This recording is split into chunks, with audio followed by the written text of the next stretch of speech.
Next gen நேர்கள் அனைவருக்கும் சிறந்த நல் வணக்கங்கள். நெக்ஸ்ட் ஜென் என்றாலே அடுத்த கட்ட முயற்சி, அடுத்த கட்ட வெற்றி உருவாக்குவதுதான் இந்த சேனல், நெக்ஸ்ட் ஜென் சேனல். உங்கள் வாழ்க்கையில் தலைகீழாக மாற்றக்கூடிய எல்லாருடைய வாழ்க்கையும் இந்த ஏப்ரல் மாதம், இது ஏப்ரல் மாத பலன்கள். இந்த ஏப்ரல் மாதம் எல்லாருடைய வாழ்க்கையும் தலைகீழ மாறப்போகுது. அதற்கு முக்கிய காரணம் தமிழ் புத்தாண்டு. இந்த ஏப்ரல் மாதம், ஏப்ரல் 14ஆம் தேதி தமிழ் புத்தாண்டு. உங்கள் தலையெழுத்து உலகத்தின், அதாவது இந்த நாட்டின் தலையெழுத்தை மாற்ற போகுது. உங்களுக்கு சிறந்த யோகத்தை கொடுக்க போகுது. அடுத்து மிகப்பெரிய முன்னேற்றம் என்பது பார்த்தோம்னா, இந்த ஏப்ரல் 23 ஏற்படக்கூடிய தேர்தல். மேலும் இந்த ஏப்ரல் மாதம் பிறக்கக்கூடிய நாள் பார்த்தீங்கன்னா பௌர்ணமியில் பிறக்குது. பங்குனி 18 இந்த ஏப்ரல் 1ஆம் தேதி பிறக்குது. அதாவது பங்குனி 18 ஏப்ரல் பிறக்குது. அதாவது அன்னைக்கு பார்த்தீங்கன்னா பௌர்ணமி யோகமாக இருக்குது. நான் காலண்டர் பார்ப்பாங்க, என்னங்க அன்னைக்கு சதுர்தசி போட்டிருக்குப்பாங்க. சதுர்தசி வந்துட்டாலே பௌர்ணமின்னு அர்த்தம். சதுர்தசி பார்த்தீங்கன்னா 3 நாளைக்கு தான் இருக்கும். அதுக்கப்புறம் பௌர்ணமி யோகம்.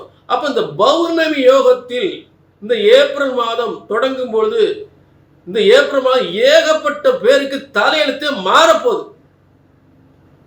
வாழ்க்கையில் பெரிய உச்சத்துக்கு போக போறாங்க. அப்ப யாரெல்லாம் எந்தெந்த மாதிரி ஒரு யோகம் அனுபவிக்க போறாங்கன்றத நம்ம எல்லா ராசிக்கும் தெளிவா பார்க்க போறோம். ஒவ்வொரு ராசிக்கும் தெளிவான யோகங்களை இந்த ஏப்ரல் மாத யோகங்களை நிச்சயமா அடிச்சு சொல்ல போறேன். ஆச்சரியமா இருக்கும், அற்புதமா இருக்கும். புரிஞ்சுட்டீங்களா? அது என்னன்னா, ஜோதிட சாஸ்திரம் என்பது இறைவனால் படைக்கப்பட்டது என்பது மட்டும் தெரிஞ்சுக்கோங்க. ஏசுன்னு சொல்லிட முடியாது. இங்க கிரக கட்டங்கள் இருக்கு. இறைவனா பிரம்மனால் படைக்கப்பட்ட ஜோதிட சாஸ்திரம். ஜோதிட சாஸ்திரம் என்பது இறைவனால் படைக்கப்பட்டது. ஒருபோதும் தப்புவதில்லை, தவறுவதில்லை. எல்லாமே தலை எழுத்துன்னு எழுதியிருக்காரு, நம்ம தலையெழுத்த. அப்போ உங்க ஒவ்வொருடைய தலையெழுத்து எப்படி இருக்கு அப்படின்றத உங்க சுய ஜாதகம் தான் தெளிவா சொல்லுன்றத தெளிவா தெரிஞ்சுக்குங்க. அப்ப இங்க சொல்லக்கூடிய பலன்கள் பொது பலன்கள். இதுல எந்த அளவுக்கு உங்களுக்கு நடக்க போகுது அப்படின்றத உங்க தலையெழுத்த எழுதியிருக்கார் பிரம்மன். ஆக பிரம்மனால் எழுதப்பட்ட தலையெழுத்து ஒருபோதும் தப்புவதில்லை, தவறுவதில்லை. அதை சரியாக கணித்தால், உங்கள் ஜாதகத்தை சரியாக கணித்தால் சரியாக நடக்கும். உங்கள் யோகங்கள் வெற்றியாக உறுதியாக அமையும். நீங்க செய்ய வேண்டிய கீழே நம்பர் நோட் பண்ணிட்டு ஒரு அப்பாயின்மெண்ட் வாங்கி. தனுசு ராசிக்கு ஏப்ரல் மாதம் எப்படின்னு பார்ப்போமே. இப்ப இந்த தனுசு ராசி நிறைய சோதனைகள், வேதனைகள் எல்லாம் சந்திச்சுட்டாங்க. நிறைய பிரச்சனைகள். அப்ப கணவன் மணி பிரச்சனைகள், பிள்ளை பிரச்சனைகள், வியாபார பிரச்சனைகள், தொழில் பிரச்சனை இதெல்லாம் சந்திச்சாங்க. வாழ்க்கையே யுத்தம் தான். இப்படிப்பட்ட அதாவது அதே இடத்துல அவங்கள பெரிய ஹை லெவலில் வேறு இருப்பாங்க, ஹை போஸ்டிங்கில் இருப்பாங்க. இராணுவம், காவல்துறை, உயர்ந்த அந்தஸ்தில் இருக்கக்கூடியவர்கள் தான். அதில் மாற்று கருத்தே கிடையாது. புரிஞ்சுட்டீங்களா? அப்படிப்பட்ட தனுசு ராசிக்காரவங்களுக்கு இப்போ 2, 3 4ஆம் இடத்துல. இப்போ இந்த 2, 3 4ஆம் இடத்துல இருக்கும்போது தொழிலுக்காக கடன் வாங்கலாம். ஏன்னா அவர் 6ஆம் இடத்தை பார்க்குறார். ஒரு இடத்தை விற்கிறதுக்காக கடன் வாங்கிக்கலாம். ஒரு வீடு வாங்கலாம். வீடு வாங்குறதுக்கு கடன் வாங்கலாம். அதற்கான யோகங்கள் கண்டிப்பாக உண்டு. ஏன்னா இப்போ அங்கே 4ஆம் இடத்துல யாரெல்லாம் இருக்கான்னா, சனி, புதன், செவ்வாய், இந்த 3 கிரகங்கள் 4ஆம் இடத்துல இருக்கு. அப்ப நல்ல அதிர்ஷ்டத்தை தரக்கூடிய இந்த கிரகங்கள் 4ஆம் இடம், 4ஆம் நேர 10ஆம் இடத்தை பார்க்கும்.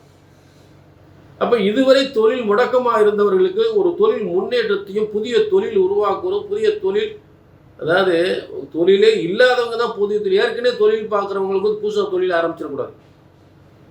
எனக்கு எவ்வளோ முயற்சி பண்ணேன், புதுசாக எனக்கு ஒரு தொழில் அமையலைன்னு சொல்லக்கூடியவங்களுக்கு புதுசாக தொழில் வைக்கலாம். ஏற்கனவே தொழில் பார்த்துட்டு புதுசாக தொழில் தொடங்கிடக்கூடாது. ஏன்னா இப்போ 10ஆம் இடத்தை 180 டிகிரியில் பார்க்குறாரு. அப்போ ஏற்கனவே தொழில் வச்சவங்க புதுசாக தொழில்னா அவங்களுக்கு பாதிப்பு ஏற்படுத்தும். தொழிலே இல்லாதவங்க தொழில் ஆரம்பிக்கலாம். கடன் பெற்று தொழில் பார்க்கலாம். இந்த கடன் பெற்று தொழில் பார்க்கணும் 2 வருஷத்துக்கு கொஞ்சம் போராட வேண்டியிருக்கு. அதுக்கப்புறம் டாப்பில் வந்துடுவீங்க. அது மாற்றம் இல்லை. இப்போ மேஷ ராசிக்கு அதிபதி, அதாவது உங்களுக்கு 6ஆம் அதிபதி, மேச ராசிக்கு அதிபதி உங்களுக்கு பூர்வ புண்ணிய ஸ்தானாதிபதியாகி அவரே கடன் 12ஆம் அதிபதியாகி கடன் ஸ்தானத்துக்குரியவராரு. அதான் கடன் வாங்கலாம். புரிஞ்சுட்டீங்களா? இப்போ சனி பகவான் 6ஆம் இடத்தை பார்க்குறனால நீங்கள் வீட்டு லோன் வாங்கலாம், தொழில் லோன் வாங்கலாம், ஒரு இடத்த விற்று ஒரு இடம் வாங்கலாம், ஒரு வீடு, ஒரு ஏதாவது ஒரு தொழில் ஆரம்பிக்கிறதுக்காக அரசு கடன், வங்கி கடன் வாங்கிக்கலாம். அந்த யோகம்லாம் நிச்சயமாக நடக்கும். புரியுங்களா? அப்போ இப்போ இந்த தனுசு ராசிக்கு இந்த ஏப்ரல் 20 இப்போ 4ஆம் இடத்துல இந்த 3 கிரகங்கள் வந்து தொழில் ரீதியாகவும் முன்னேற்றத்தை கொடுக்கும். புதிய தொழில் ஆரம்பிக்கக்கூடிய, கடன் பெற்று ஆரம்பிக்கக்கூடிய, கடன் பெற்று இடம் வாங்குறது, ஒரு இடத்த விற்று இன்னொரு இடம் வாங்குறது, இதெல்லாம் ஒரு செய்யக்கூடிய காலம்தான். அதெல்லாம் ஒரு ஓரளவு நல்லது நடக்கும். அதில் மாற்று கருத்து இல்லை.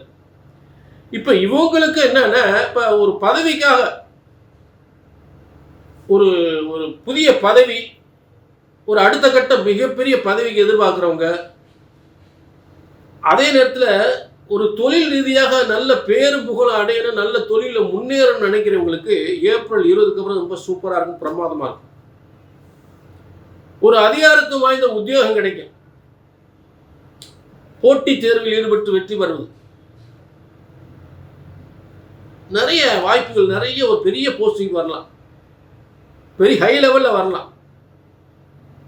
அரசியல், அரசாங்கத்தில் இருந்தாலும் அரசாங்கத்தில் உயர்ந்த பதவிக்கெல்லாம், அரசியல் உயர்ந்த பதவிக்கு வரலாம்.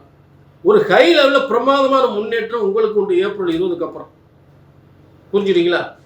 சில பாதிப்புகள் இருந்தாலும், அதாவது இந்த 2, 3ஆம் அதிபதி 4ஆம் இடத்திலிருந்து என்னென்ன செய்வார்னு சொல்லிட்டேன். புரிஞ்சுட்டீங்களா? ஒரு இடத்த விற்கிறது, இடம் வாங்குறது, இல்லாட்டி புதுசாக கடன் பெற்று ஒரு வீடு வாங்குறது, இதெல்லாம் பண்ணிக்கலாம், தப்பு இல்லை. ஒரு தொழிலுக்காக கடன் வாங்குறது, அதெல்லாம் கண்டிப்பாக நடக்கும்.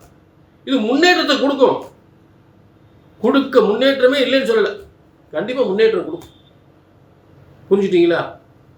ஏன்னா எங்க பயணத்தில் கொஞ்சம் கவனமாக இருங்க. ஏன்னா 10ஆம் இடத்தை பார்க்குறாரு. ஏற்கனவே தொழில் பண்ணிட்டு இருக்கவங்க கொஞ்சம் தொழில் முடக்கத்தை புதுசாக தொழில் பண்ணிடக்கூடாது. இதுதான் உங்களுடைய ரகசியம். புரிஞ்சுட்டீங்களா? ஏற்கனவே தொழில் பண்ணுவவங்க மட்டும் புதுசாக தொழில் தொடங்கிடக்கூடாது. ஏன்னா 10ஆம் இடத்தை அவர் பார்க்குறாரு, சனி பகவான் பார்க்குறாரு. புரிஞ்சுட்டீங்களா?